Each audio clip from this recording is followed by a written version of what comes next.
Okay. Here we are on the 17th of June, Thursday, and I'm about to interview my good friend Robert Hoon about social connectedness. So, Robert, let's start off by, could you tell us what that means? What is social connectiveness? Well, it could be many things to many people. And I thought to myself that social connectedness might mean making friends with others and myself in all its parts. Or something like how people come together Yeah. and interact. And that can be anyhow. So, why is it important for men? Well, I think it's important for everyone, not just men, but I think that men in particular sometimes can be socially isolated, and for I think lots and lots of studies now have shown that the more socially connected we are with others, there are much better health outcomes in terms of even mental and also physical health. It seems that people who are lots of social connections with people other than their immediate families can be markedly improved. So I find that, and I'm going to divert from the questions now to talk about what needs are being met. Yeah, what needs are being met? That was I was going to raise that. Yeah. Well, I've looked at some of the needs. Needs in the non-violent communication lexicon, and they talk about needs. When needs are met, positive experiences flow, positive feelings flow. When needs aren't met, that's the time when negative feelings flow. So the needs that are being met by social connectedness include, I've written them down, acceptance, to be accepted, belonging, companionship, I've written down here mutuality, and fair play, justice, validation, support and trust. Support and trust, and autonomy. The choice, the freedom to have a choice, or choice to have freedom. Oh, for sure. And then a big one for you at the moment, Duncan: meaning, purpose, and growth. That's right. Wow. So I reckon that our needs for meaning, purpose, and growth can also be met if we are connected to other people as well. And for information, clarity, and I've also included creativity. Yes, that's a big one, I think. So just moving on from that to, tell us about Men's Wellbeing Incorporated. Men's Wellbeing Incorporated is a not-for-profit organisation, largely volunteer-based. And it's been in existence for over 25 years. And our vision is of men supporting other men, wherever they are. So we're inclusive. We don't have any restrictions in terms of religion or beliefs. And the other thing about men's wellbeing is that we try to avoid the need to fix. Yes. For men to discover their own solutions through men's groups. We've got several kinds of men's groups and men's gatherings.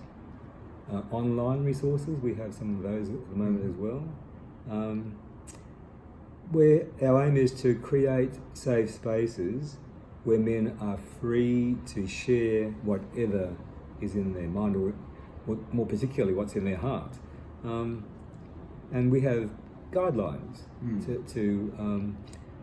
to try to engender these safe spaces. And these guidelines include things like respect. Yeah. Respect. And in fact, I've got a little song to sing you later on about respect. Personal responsibility. We take responsibility for ourselves. The confidentiality. So what goes on in a men's group or in a men's gathering stays there.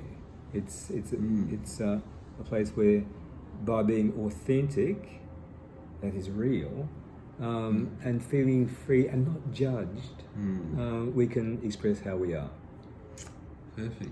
And also, there's three other things I'm going to talk about. One is it's okay to pass. Yes. So men don't have to they don't have to bare their souls. They don't have to do anything. The choice is theirs. So it's very, very much okay to pass. And I like that smile. Yeah. And listening is highly important. And we have talking time where one man might have a virtual talking stick in his hand, and while he has that virtual talking stick, he has the floor. He speaks. I speak, and then when I place it down, someone else can pick it up, and then it's their turn to speak, and my turn to listen. Listen intently. And also to use what is termed I language to own my experiences as being mine. So how does men's well-being promote social connectedness? I don't know how we promote it. I think we try and model it more so than promote it. I try. Well, Duncan, you know that I am a social connected person. You are. And a perfect example of that today was the young man we met downstairs, Dane, who is a mental health support worker, approached us as we were leaving and said that he noticed our interaction and noticed our smiles. And he's very open. He was. And so that's how I promote social connectedness, by modelling it. You do. You're good at that. So how do you create safe spaces for men to connect?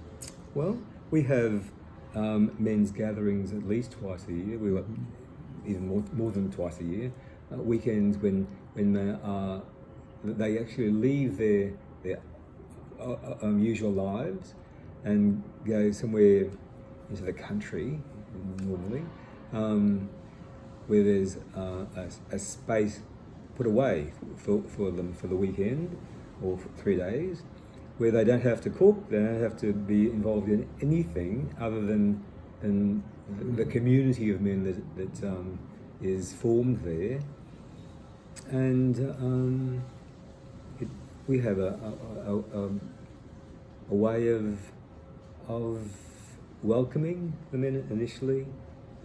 We love it when we have new men who come, and for the last few gatherings we've had at least a quarter of the men have been new, and that's wonderful. And it's lovely to see the men coming in initially perhaps with some anxieties, but by the end of that time, the end of the 3 days, they're shining. Yes, I've seen that at the meetings too. But that's the men's gatherings, and then we have men's groups, and we've developed open men's groups where any man is encouraged to come and check us out. We have these groups in Brisbane North and Brisbane South at the moment, once or twice a month, and also we have online groups. We have men's groups by Zoom, and in fact I'm having one. I'm having one tonight, Thursday. It's tonight, yeah. And you're very welcome to join if you're awake. I think I'm too tired. Okay. But anyway, it's a way where we can present our little guidelines in terms of some things people can read about, talk about, and then once the meeting has started, we lock it, and for the next 2 hours we function as though we are in a men's group. Cool. Okay. Well, that's the benefits of the men's group. And so it's 25 years you've been saying. It's, yes. The history of it, you've mentioned that. The routine. Oh, the other bits was a bit more about common ground. But I won't labour that at the moment. This is a 9-week. You've done it twice, I think. I've done it twice, yes. Yeah, a 9-week facilitated program. Yes. And the aim is to experience being with 8 to 11 other men. Yeah. for 9 weeks, same week night every week from 7 till 10. So you get some familiarity with these other men, and you share with these other men and listen. And the aim is to learn to listen, share, and express. And the 3 facilitators for each Common Ground program are trained, well trained. And there's they often have one of the trainees join the 3 facilitators. And the good thing about that is that the facilitators are part of the group too. They don't just facilitate; they're actually part of the group. They will actually share their experience with other men as well, Cool. to model and also to take part. Excellent. Yeah. Anyway, the one thing that I'm clearly going to say is that whilst the aim is not to fix anyone, we often find that we find our own answers. Yes, just in the right context and the right space. Yeah. And we have a sliding scale of fees now. Okay. Yeah. So we proudly say 2 things. That we want our programs to be free, to be available to anyone, and so we ask that there a $40 deposit is paid the first night, and after 4 weeks, then there's a sliding scale. You can pay $40 extra to $640, depending on your income, and we don't ask for receipts or anything. We trust. Good system. And the other thing is we have a money back guarantee. Oh wow! We have never had to Refund. any money, and we're up to now. It's 247 groups.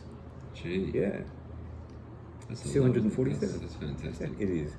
So anyway, that's my little spiel about Common Good. Ground. No, that's great. And the reason I'm currently still in the men's group, a men's group that meets at West End. Duncan, you've been part of that group for a while. That group started before Common Ground did, and there are still 3 members of that original group, which met in 1995. So it's 26 years now. I'm one of them. Another one is Ron Hurd, and the other is David King, Dr. David King. And so we are 3 members who were in it for all that time. Yeah. And we're still. And one of the reasons I go still to it is that for me, it's one way to. It's familiar for a start, and it's a routine, but not routine in the sense of being boring and routine, but more a sense of it's something where I can go to and express myself. Yep. And listen.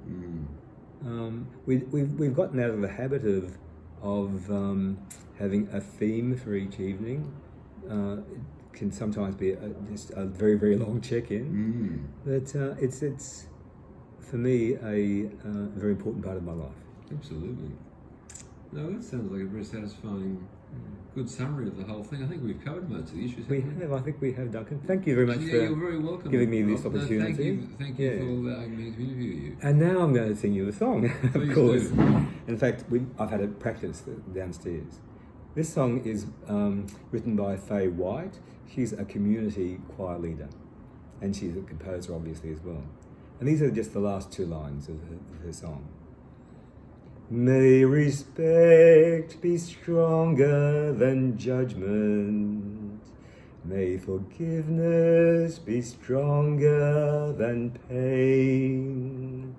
May the rain fall again in due season, and our passion to sing never wane.